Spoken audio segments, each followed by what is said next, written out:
사무엘상 8장 1절부터 9절 말씀 마음을 집중하시고 함께 읽어보십니다. 사무엘이 늙음에 그의 아들들을 이스라엘 사사로 삼으니 장자의 이름은 요엘이요 차자의 이름은 아비야라.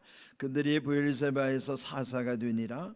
그의 아들들이 자기 아버지의 행위를 따르지 아니하고 이익을 따라 뇌물을 받고 판결을 굽게 하느니라. 이스라엘 모든 장로가 모여 라마에 있는 사무엘에게 나아가서 그에게 이르되 보소서, 당신은 늙고 당신의 아들들은 당신의 행위를 따르지 아니하니 모든 나라와 같이 우리에게 왕을 세워 우리를 다스리게 하소서 한지라. 우리에게 왕을 주어 우리를 다스리게 하라 했을 때에 사무엘이 그것을 기뻐하지 아니하여 여호와께 기도하매 여호와께서 사무엘에게 이르시되 백성이 네게 한 말을 다 들으라.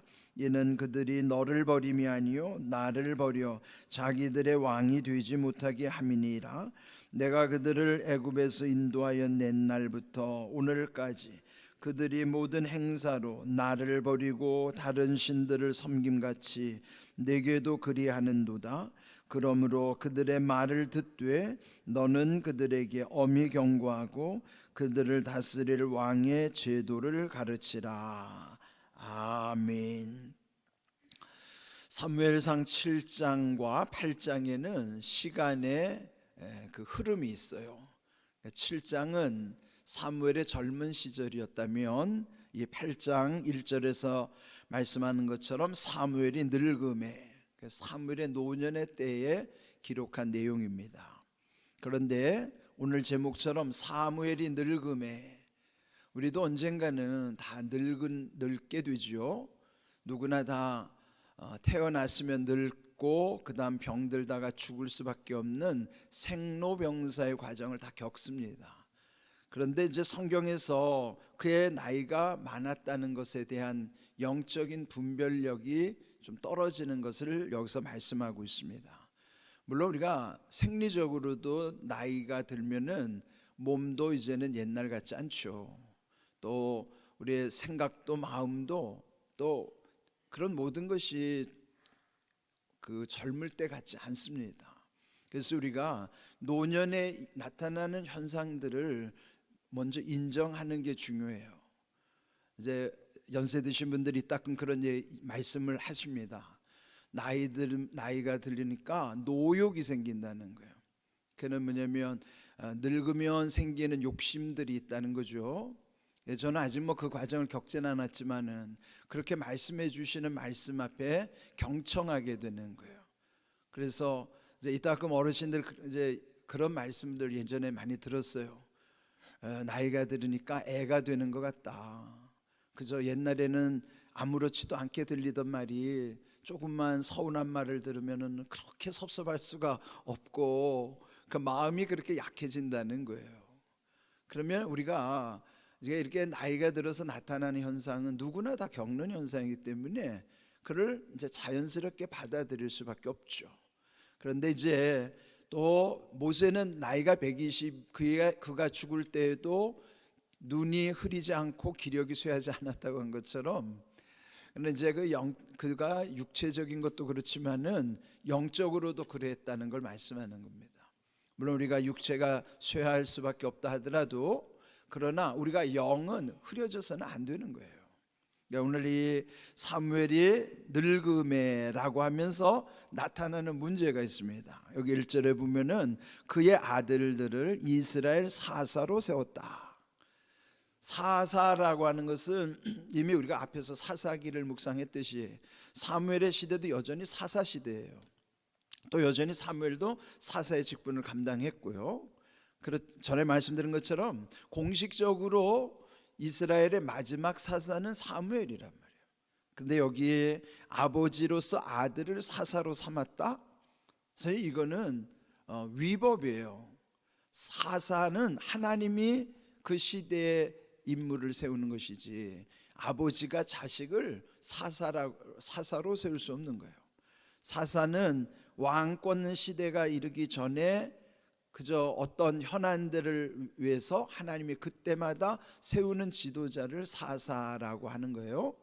그러면은 이 사사는 하나님이 그때에 맞는 인물을 세우는 것이지, 아버지가 자식에게 물려주는 세습할 수 있는 게 아닌 것이죠. 근데 왜 그렇게 했는가? 사무엘이 늙음에라는 말씀처럼 분별이 떨어졌을 수도 있고 노욕이 있을 수도 있어요.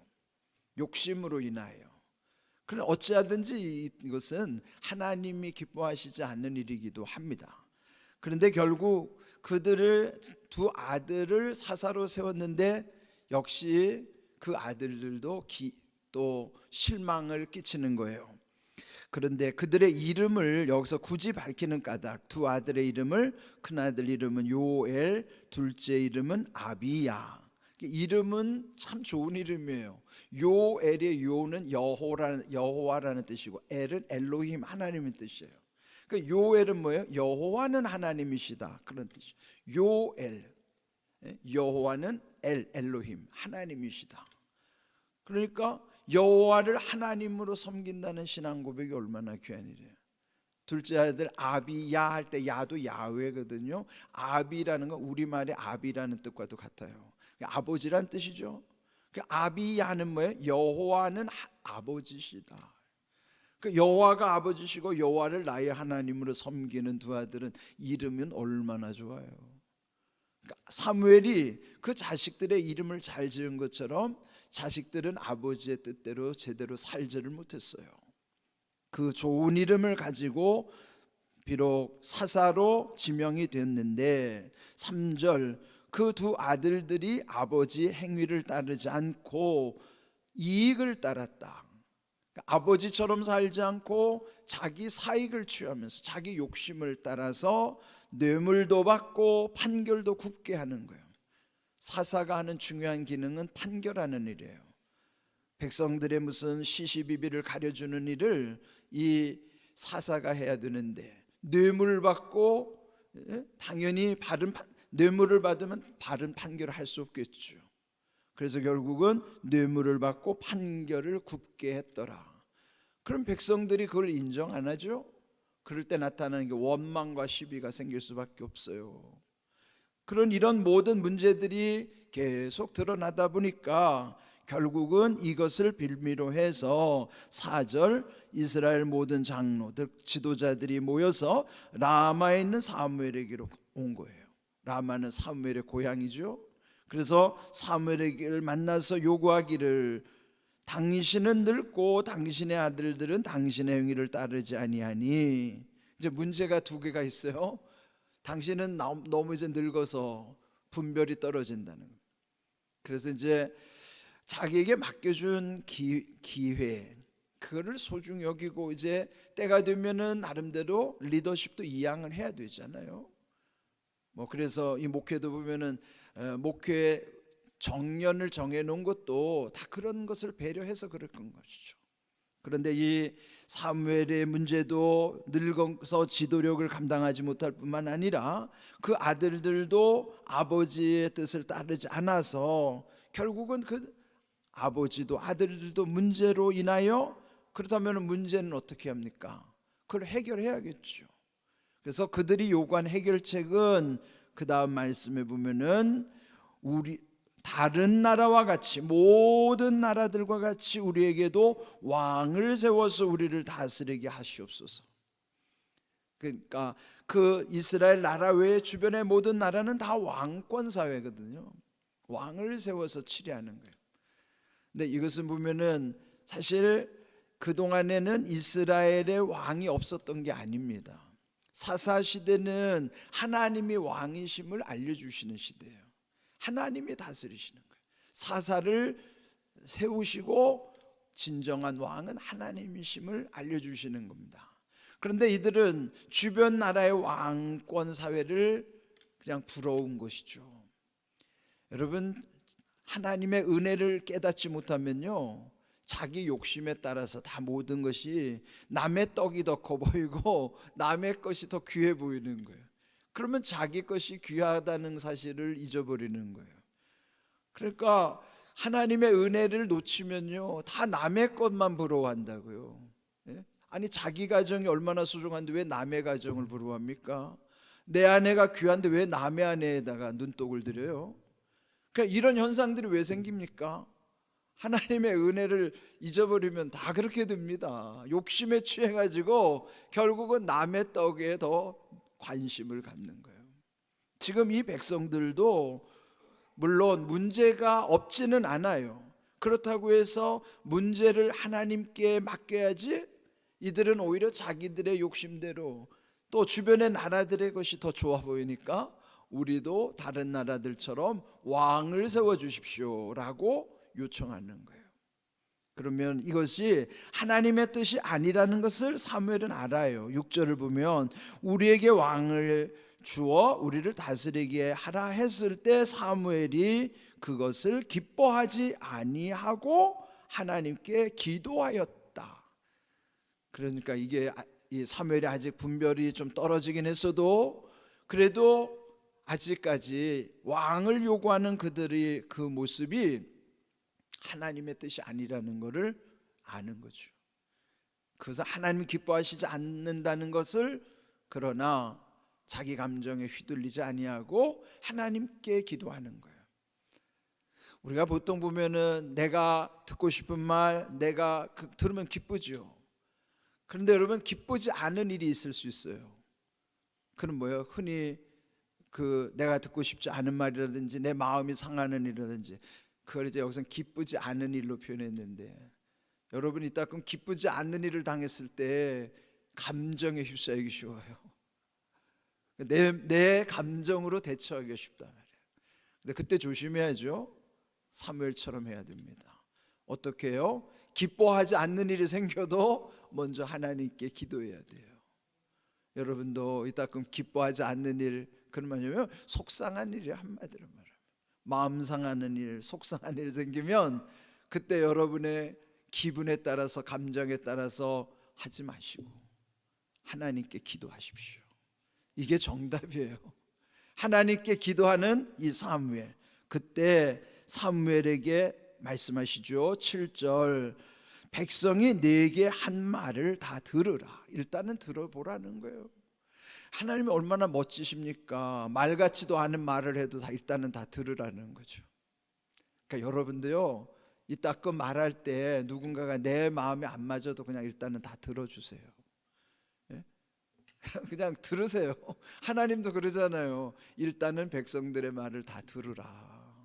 일단 들어보세요. 그렇다고 해서 여러분 마음에 거기에 동의하라는 게 아니에요. 동의되지가 않아도, 내 마음은 그렇지 않더라도 일단은 말하는 기회를 줘야 그 사람 안에서 다 쏟아놔야 일단 그 사람이 속이라도 시원하고, 그러면은 내가 감정에 휘둘리지 않으면서도 나는 하나님께 기도하는 게 중요한 거예요.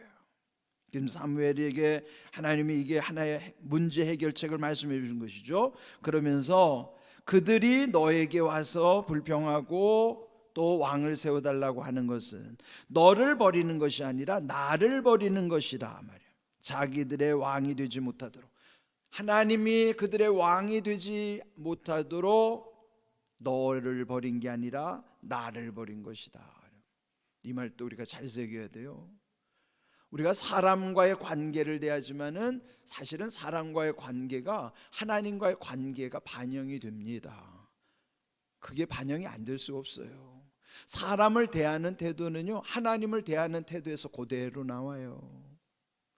사람을 왜 존중하는가? 하나님 앞에 하나님을 귀히 여기기 때문에 하나님의 형상대로 지음받은 사람도 귀히 여기는 거예요.